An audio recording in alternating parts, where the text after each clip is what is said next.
नमस्ते स्टूडेंट्स। आज हम पढ़ेंगे चैप्टर 3 का टॉपिक स्वपरागण। स्वपरागण क्या होता है? स्वपरागण एक ऐसी प्रक्रिया है जिसके अंदर एक पुष्प के परागण उसी पुष्प या पादप की वर्तिकाग्र पर स्थानांतरित होते हैं तो उसे स्वपरागण के नाम से जाना जाता है। स्वपरागण के दो प्रकार होते हैं। स्वयुग्मन। स्वयुग्मन के अंदर क्या होता है?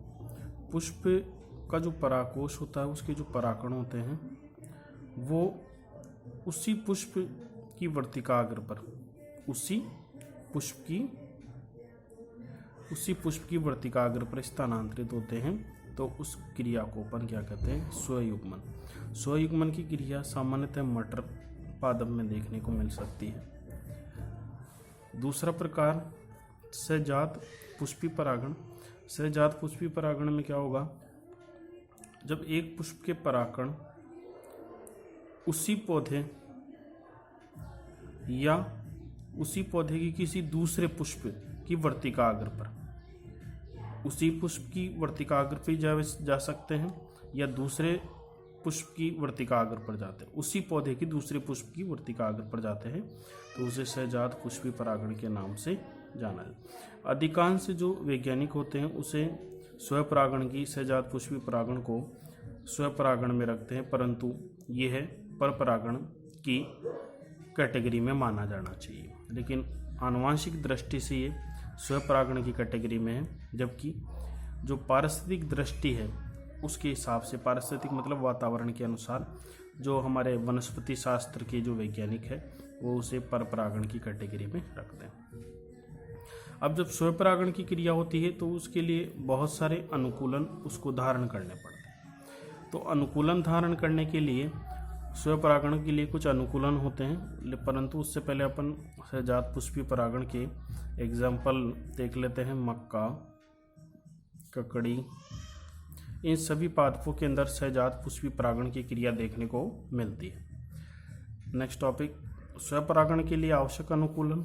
स्वपरागण के लिए क्या क्या अनुकूलन होते हैं?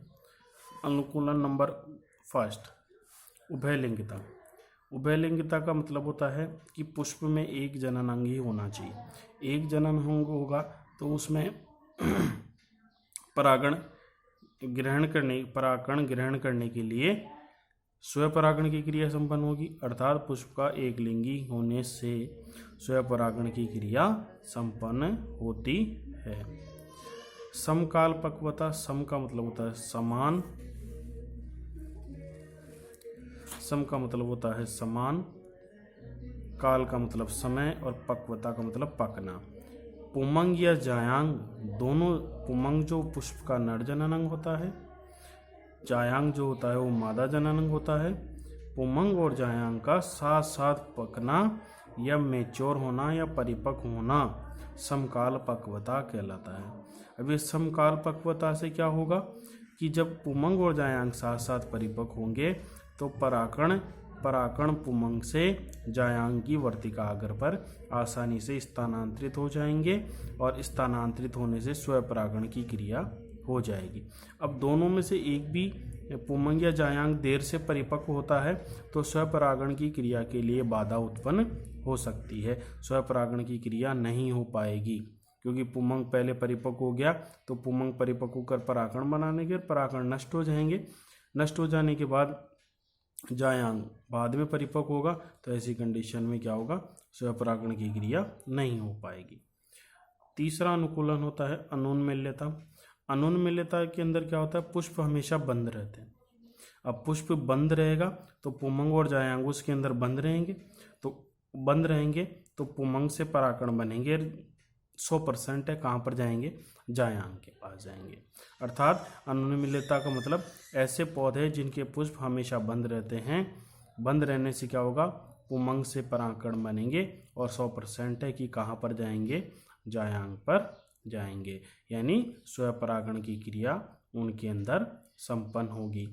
ये अनुन्मील्यता वाला क्वेश्चन जो है वो माध्यमिक शिक्षा बोर्ड के परीक्षा में पूछा गया है। अनुन्मील्यता क्या है? तो उसमें परिभाषा होगी कि ऐसे पुष्प जो हमेशा बंद रहते हैं, ऐसे पुष्पों को अनुन्मील्य कहते हैं, और ये गुण जिनमें पाया जाता है उन्हें अनुन्मीलिता कहते हैं।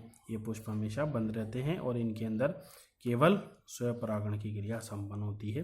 जैसे उदाहरण की बात करें तो वायोला और कनकौवा ऐसे पौधे हैं जिनके अंदर अनुन्मीलिता का गुण पाया जाता है।